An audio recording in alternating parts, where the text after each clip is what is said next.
ایک جنگلی چوہے کے گڑھے میں پڑتا ہے، جس سے اس کا اونٹ آگے کی طرف جھکا، گھٹنے کے بل بیٹھا، اور وہ شخص گر جاتا ہے جس سے اس کی گردن ٹوٹ جاتی ہے اور اس کی موت واقع ہو گئی۔ آپ صلی اللہ علیہ وسلم نے فرمایا دوڑو دوڑو، اسے اٹھا کر کے لے کر کے آؤ۔ تو چنانچہ حضرت عمار ابن یاسر اور حضرت حذیفہ رضی اللہ تعالیٰ عنہما یہ لوگ دونوں دوڑے جلدی سے کہ اس کی مدد کریں۔ ابھی کسی کو معلوم نہیں کہ اس کا انتقال ہوا ہے، اس کی مدد کریں۔ اور جب اس کے پاس پہنچے، اسے بیٹھایا تو کہنے لگے اے اللہ کے رسول صلی اللہ علیہ وسلم، اس کا تو انتقال ہو گیا ہے۔ رسول اللہ صلی اللہ علیہ وسلم اس کے پاس تشریف لے گئے، اور آپ صلی اللہ علیہ وسلم اس کے پاس کھڑے ہوتے ہی تھوڑی دیر کے لیے اپنا چہرہ دوسری طرف پھیر لیا، اور ہم لوگوں سے فرمایا اسے یہاں سے اٹھاؤ، پانی کے پاس لے جاؤ، اسے نہلاؤ اور اس کے کفن اور دفن کا انتظام کرو۔ چنانچہ حضرت جریر بن عبداللہ کہتے ہیں کہ ہم نے اسے نہلایا، اسے کفنایا، اس کو تیار کیا، اسے جو خوشبو ہوتی ہے وہ دھونی دی، اس کے بعد اس کی قبر کے پاس لے گئے۔ قبر بھی کھودنی تھی، تو اس کی قبر کھودی جا رہی تھی، تو آپ صلی اللہ علیہ وسلم قبر کے پاس تشریف لے گئے اور کہا الحدوا له لحدا ولا تشقوا، اس کے لیے جو تم قبر بناؤ وہ قبر بگلی ہونی چاہیے، صندوق نما قبر نہیں ہونی چاہیے۔ اس لیے جانتے ہیں قبر مردوں کو دفنانے کا دو طریقہ ہے۔ ایک طریقہ تو جو ہوتا ہے کہ یعنی ایک مقدار تک قبر کو کھود کر کے بغل جو ہے جگہ بنا لی جاتی ہے اس کے اندر دفن کے، اس کو لحد والی قبر کہتے ہیں۔ اور ایک قبر ہوتی ہے نیچے کھودا جاتا ہے، پھر کچھ دور جانے کے بعد اس کو تنگ کر دیا جاتا ہے تھوڑی سی چھوڑ کر کے، تاکہ اس کے اس پر لکڑی رکھی جائے اور نیچے اسے دفن کی سے صندوق نما قبر کہتے ہیں۔ تو آپ نے فرمایا اس کے لیے بغلی قبر یعنی لحد والی قبر بناؤ، صندوق نما قبر نہ بناؤ۔ کیوں؟ اس لیے کہ ہمارے لیے بغلی قبر ہے، یعنی مسلمانوں کے لیے بہتر کیا ہے؟ قبر کا لحد بنانا ہے، اور صندوق نما قبر یہ دوسروں کے لیے ہے۔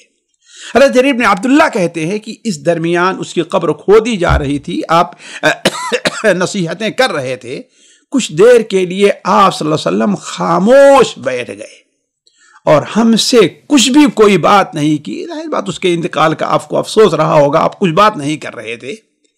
پھر تھوڑی دیر کے بعد آپ نے اپنی خاموشی توڑی اور پوچھا، آپ نے کہا کیا اس شخص کے بارے میں تمہیں نہ بتلاؤں، یعنی اس کی کیا حقیقت ہے؟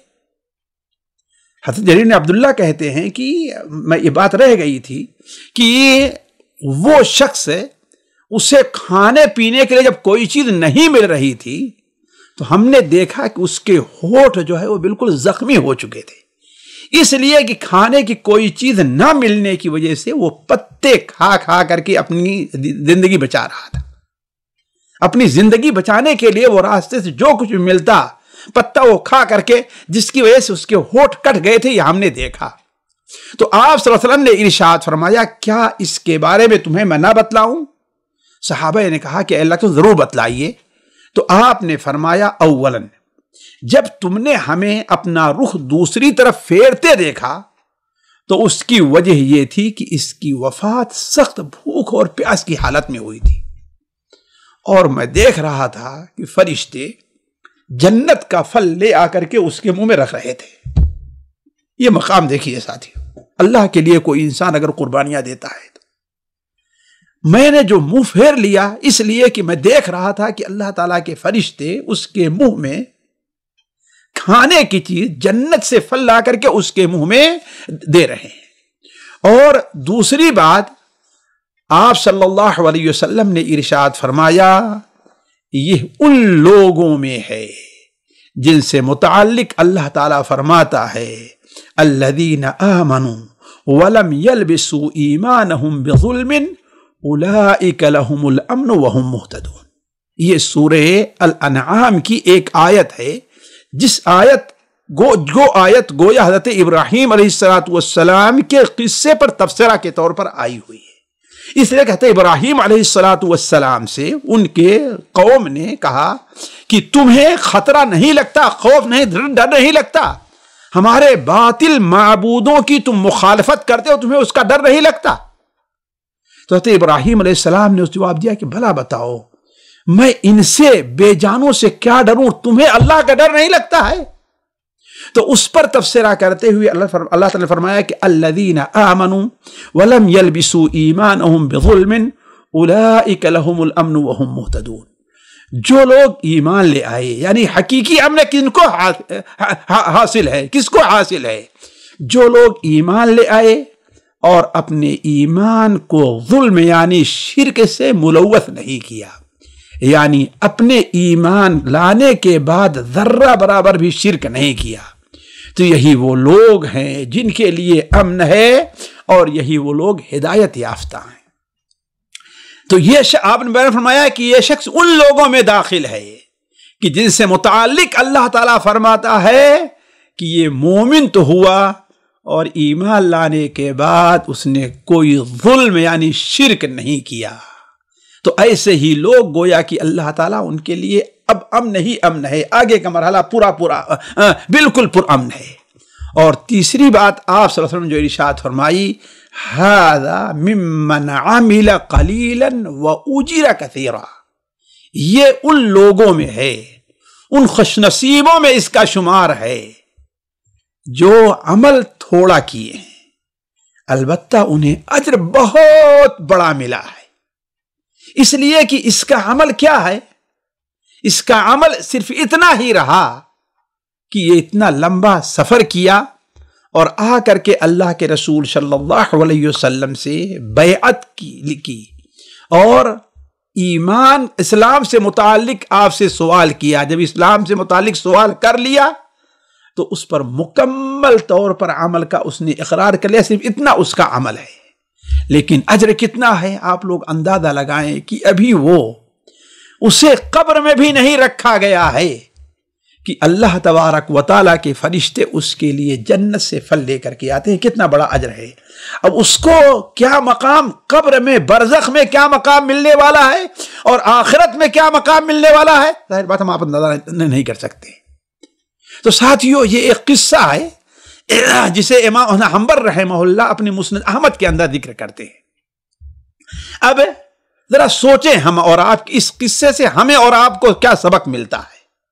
پہلی چیز ساتھیو کہ اللہ کا فضل بہت وسیع ہے، وہ جس کو چاہے بغیر عمل کے جنت میں داخل کر دے۔ اس شخص نے کیا عمل کیا؟ نماز نہیں پڑھی، روزہ نہیں رکھا، حج نہیں کیا، زکوٰۃ نہیں دی، لیکن اللہ تعالیٰ اسے جنت میں داخل کر دینا۔ یہ کیا ہے؟ اللہ تعالیٰ کا فضل ہے۔ اسی لیے نبی کریم صلی اللہ علیہ وسلم کا فرمان ہے، کسی کا عمل اسے جنت میں نہیں لے جائے گا۔ وہ جنت میں کیسے جائے گا؟ اللہ تعالیٰ کے فضل سے جائے گا۔ اس لیے وَاسْأَلُوا اللَّهَ مِن فَضْلِهِ، اللہ تعالیٰ سے اس کے فضل کا سوال کیا کرو۔ تم کسی سے یہی سوچنا چاہیے کہ ہمیں کسی انسان کو اپنے عمل پر اترانا نہیں چاہیے، اس لیے کہ نیک عمل کر کے ہم کوئی اللہ تبارک و تعالیٰ پر احسان نہیں کر رہے ہیں۔ یہ تو اللہ تبارک و تعالیٰ کا فضل اور کرم ہے کہ وہ اللہ تبارک و تعالیٰ ہمیں نیک عمل کی توفیق دے رہا ہے۔ یہ کسی کا اللہ پر یا عبدالسلام کے اوپر یا مقصود کے اوپر کوئی احسان نہیں ہے کہ درس میں حاضر ہوا ہے تو یہ کوئی احسان نہیں ہے۔ بھلا کر رہا ہے، کس کا کر رہا ہے؟ اپنا کر رہا ہے، بلکہ اسے اللہ تبارک و تعالیٰ کے اس فضل پر شکر ادا کرنا چاہیے، اس کی قدر کرنی چاہیے کہ اللہ تعالیٰ نے اسے یہ موقع عطا کیا ہے۔ دوسری چیز ساتھیو، اور اس پر خصوصی توجہ دینی چاہیے، بندوں کے اعمال کا یعنی قبولیت کا دار و مدار کس کے اوپر ہے؟ خاتمہ کے اوپر ہے۔ یعنی اللہ تعالیٰ یہ دیکھتا ہے کہ کس عمل پر اس کا خاتمہ ہو رہا ہے، آیا نیک پر ہے یا برے پر ہے۔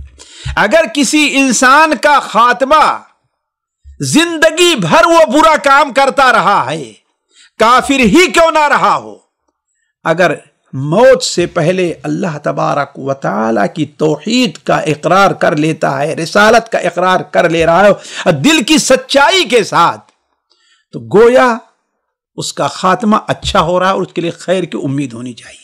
تبھی تو ہمارے نبی صلی اللہ علیہ وسلم نے ارشاد فرمایا کہ جس کی آخری بات لا الہ الا اللہ ہوگی وہ جنت میں جائے گا۔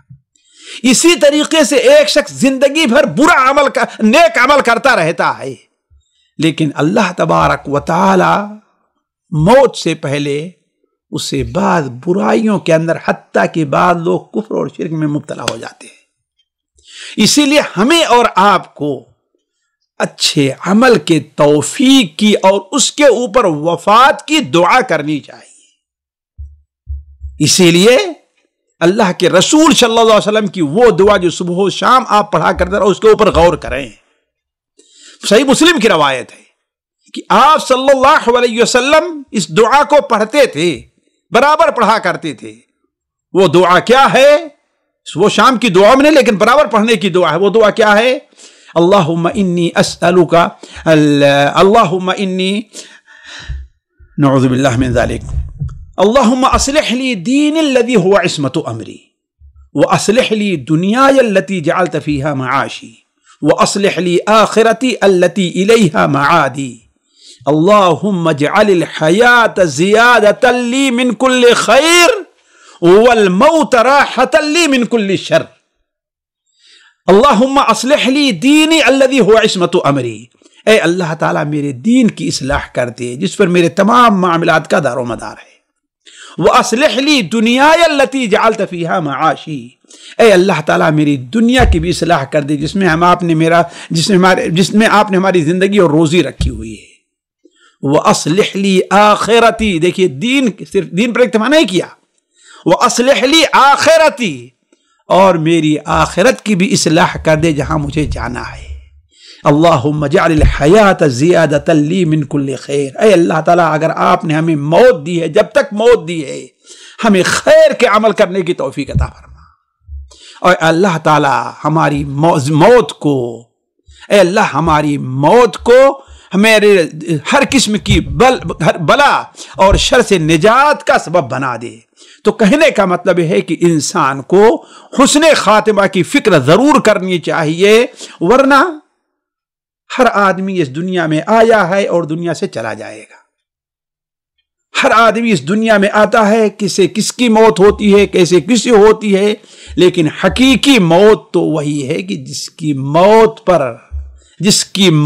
پر اللہ تبارک و تعالی اس وقت جو ہے اس سے راضی رہے، اسے اچھے عمل کی توفیق عطا فرمائے۔ موت اس کی ہے کرے جس پہ زمانہ افسوس۔ یوں تو دنیا میں سبھی آئے ہیں مرنے کے لیے، سبھی مریں گے، لیکن موت وہ ہے کہ جو اللہ تعالیٰ کی رضامندی پر ہو۔ تیسرا فائدہ، اس وقت کا ذرا دیکھیے ساتھیوں، لوگوں کو دین کے لیے کتنی قربانیاں دینی پڑتی تھی۔ آج دین ہمارے گھروں تک پہنچایا جا رہا ہے لیکن ہم بیزار ہیں۔ آج کلمے کی تعلیم دینے والے، نماز کی تعلیم دینے والے ہمارے کمروں تک پہنچتے ہیں لیکن ہم اس سے بیزار ہیں۔ لیکن اس وقت دیکھیے کہ ذرا سوچیں، یہ شخص واللہ عالم کتنی دور سے آیا تھا، اس لیے کہ اس کے قبیلے، اس کے خاندان، اس کی جگہ کا کچھ پتہ نہیں ہے۔ صرف یہ ہے کہ اس نے کہا کہ میں اپنے خاندان، یعنی یہ اللہ کے لیے اس کی ہجرت دیکھیے کہ اپنے قبیلے، ارے میں فلاں جگہ سے فلاں خاندان کا ہوں، کچھ نہیں ہے۔ کہا کہ میں اتنا جانتا ہوں کہ میں آپ سے ملاقات کے لیے اپنے خاندان اور قبیلے سب کچھ چھوڑ دیا۔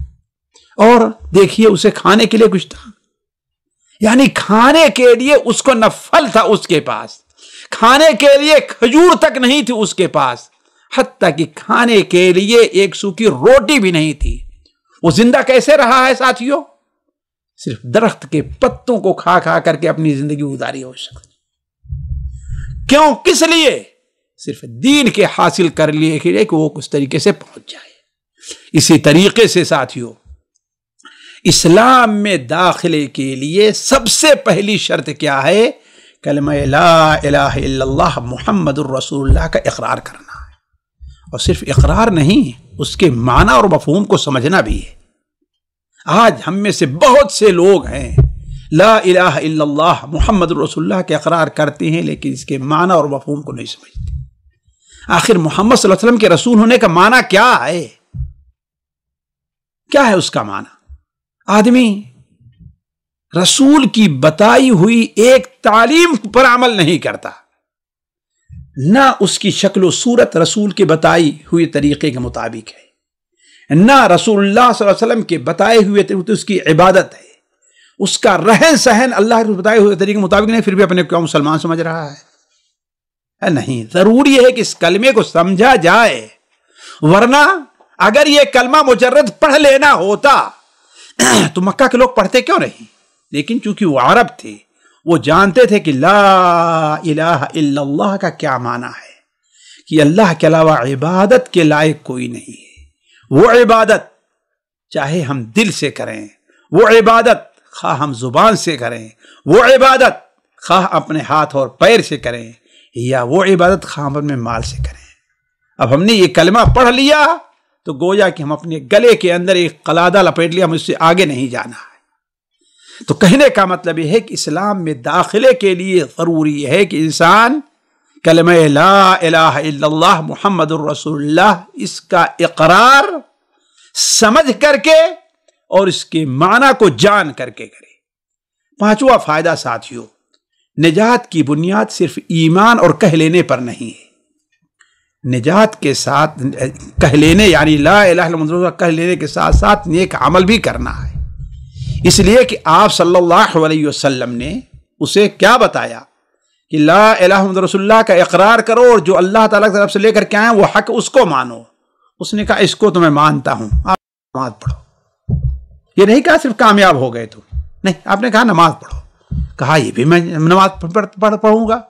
آپ نے کہا زکوٰۃ دو، روزہ رکھو اور حج کرو۔ تو گویا عمل کا نجات کا دار و مدار کس کے اوپر ہے؟ عمل صالح کے اوپر ہے۔ اگر انسان کو موقع، اس میں کوئی شک نہیں، اسلام میں داخل ہونے کے لیے لا الہ الا اللہ اس کا اقرار ہے، لیکن جب داخل ہو گیا ہے تو اب ان چیزوں کا ادا کرنا اس کے اوپر واجب ہے۔ اگر کوئی نہیں کرتا ہے تو اس کی نجات نہیں ہوگی۔ چھٹا فائدہ، یہ بڑی خوش نصیبی کی بات ہے ساتھیوں کہ کسی نیک عمل کرتے ہوئے یا کوئی اچھی بات کہتے ہوئے کسی کا انتقال ہو جائے، یہ بڑی سعادت کی چیز ہے۔ اسی طریقے سے کسی برے عمل پر انتقال ہونا یہ بہت ہی بری چیز ہے۔ آپ صلی اللہ علیہ وسلم کی ایک حدیث ہے، مسند احمد وغیرہ میں حضرت حذیفہ بیان کرتے ہیں کہ اللہ کے رسول صلی اللہ علیہ وسلم میرے سینے سے ٹیک لگا کر کے بیٹھے ہوئے تھے، اور آپ نے فرمایا یا حذیفہ، اے حذیفہ، من قال لا الہ الا اللہ ابتغاء وجہ اللہ ختم لہ بہا دخل الجنہ۔ اے حذیفہ، جس نے لا الہ الا اللہ کا اقرار صرف اللہ کی رضا کے لیے کیا، دکھانے کے لیے نہیں، ماحول کے لیے نہیں، یہ نہیں کہ خاندانی طور پر پڑھتا تھا، نہیں، اللہ کی رضا کے لیے اس نے کہا، اور اسی پر اس کا انتقال ہو گیا تو جنت میں جائے گا۔ اے حذیفہ، من صام یوما ابتغاء وجہ اللہ، جس نے ایک دن کا روزہ بھی اللہ تعالیٰ کی رضا کے لیے رکھا اور اس پر اس کا انتقال ہو گیا تو جنت میں جائے گا۔ حتیٰ کہ آپ نے فرمایا اے حذیفہ، اگر کسی نے اللہ کی رضا کے لیے چھوٹا سا صدقہ کیا اور اسی پر اس کا انتقال ہو گیا اس کے بعد، تو گویا کہ وہ جنت میں جائے گا۔ تو معلوم یہ ہوا کسی نیک عمل، اس شخص کا خاتمہ کس کے اوپر ہوا تھا؟ کلمہ لا الہ الا اللہ اقرار، نماز، اس کی اقرار پر ہوتا، نماز نہیں پڑھی اس نے، تو اس کے لیے کیوں؟ اس لیے کہ موقع ہی نہیں ملا اسے، ورنہ وہ پڑھتا، نماز نہیں چھوڑتا، روزہ رکھتا، یقیناً رکھتا، لیکن اسے موقع نہیں ملا۔ تو موقع نہیں ملا، اور خاتمہ کس پر ہوا؟ ان نیک کلمات کے اوپر۔ تو اللہ تعالیٰ نے اسے کیا مقام دیا آپ لوگوں نے سمجھا ہے۔ تو اسی لیے کہنا یہ چاہیے کہ انسان کو کہنا یہ ہے کہ انسان اپنی زندگی کے کسی بھی حصے میں یہ چاہیے کہ وہ نیک عمل سے وہ خالی نہ رہے، اس لیے کہ کس کی موت کب آ جائے یہ نہیں کہا جا سکتا، کس کو کس وقت موت لاحق ہو جائے یہ نہیں کہہ سکتا۔ جیسا کہ آپ لوگ دیکھتے ہیں کہ اچانک کیسے موت آ جایا کرتی ہے، اور بعض لوگوں کی موت نعوذ باللہ من ذالک کتنی بری حالت پہ، یعنی بری حالت یعنی کسی گناہ کے ارتکاب میں، یا کوئی گناہ کام کیا اس کے بعد۔ اسی لیے بہت سے ایسے سوالات آتے ہیں کہ ایک شخص جنوبی تھا، باہر نکلا اور کافروں نے اسے قتل کر دیا، اس کا کیا حکم ہے؟ ہم اس کا کیا حکم بتائیں؟ جنوبی تھا، فجر کی نماز بھی نہیں پڑھی، کتنی بری موت ہے ساتھیوں یہ سوچنے کی۔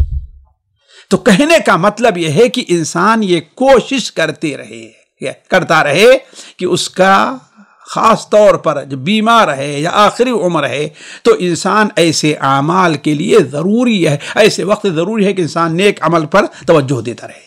ساتواں فائدہ ساتھیوں، تمام اعمال کی قبولیت کا دار و مدار توحید و رسالت پر ہے، اس لیے کہ جب اس نے اسلام سے متعلق سوال کیا تو آپ نے کیا فرمایا؟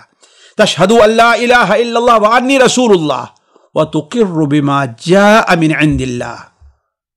تو نماز پڑھ، تو لا الہ الا اللہ کا اور محمد رسول اللہ کے اقرار کر، اور اللہ تعالیٰ کی طرف سے جو کچھ محمد لے کر کے آئے ہیں، جو کچھ دین آیا ہے اس کو تو مان لے۔ تو اس نے کہا اقرر، تو میں نے اس کا اقرار کر لیا۔ تب آپ نے کہا وَتُقِيمُ الصَّلَاةَ، تب تو نماز کے قائم کرو۔ تو گویا نماز کب مقبول ہوگی؟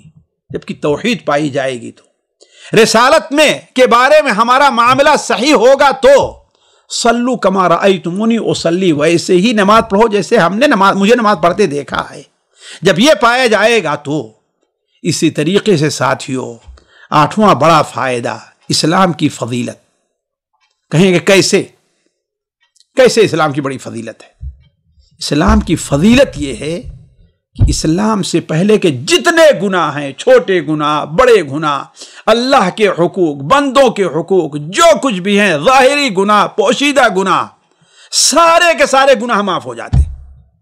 بلکہ اگر انسان کی نیت درست ہے تو بسا اوقات اللہ تعالیٰ ان گناہوں کو جو حالت کفر میں کیا ہے نیکیوں میں بدل دیتا ہے۔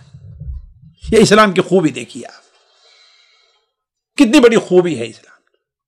ذرا آپ غور کریں کہ یہ شخص اسلام لے آیا نہیں لے آیا، اس سے پہلے کفر کرتا، ظاہر بات ہے گناہ کرتا، سارا کچھ رہا ہوگا، لیکن اسلام لے آ لیا تو اللہ نے اس کے تمام گناہوں کو معاف فرما دیا اور اسے جنت میں داخل کر دیا۔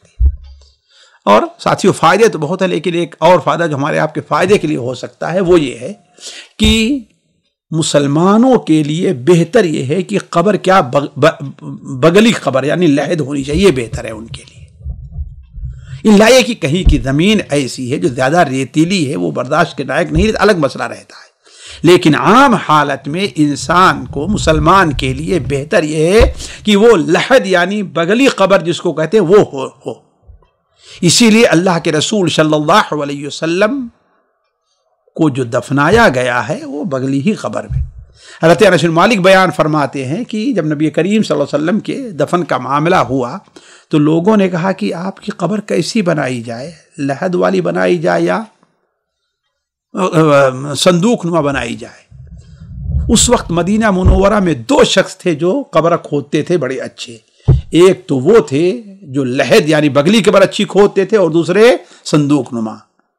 تو لوگوں نے کہا کہ جو پہلے آئے گا اسی کو آپ کی قبر کھودنے کے لیے دے دیا جائے گا۔ پہلے وہی شخص ہوتا جو بغلی قبر کھودا کرتا تھا، تو آپ کے لیے لحد والی قبر تو گویا ایک مسلمان کے لیے بہتر ہے کہ لحد والی قبر اس کے لیے بنائی جائے۔ اللہ تعالیٰ سے دعا ہے کہ اللہ تعالیٰ ہمارے اور آپ کے ایمان کو سلامت رکھے، ہمارا اور آپ کا خاتمہ اللہ تبارک و تعالیٰ دین کے اوپر اور اچھے اعمال کے اوپر کرے۔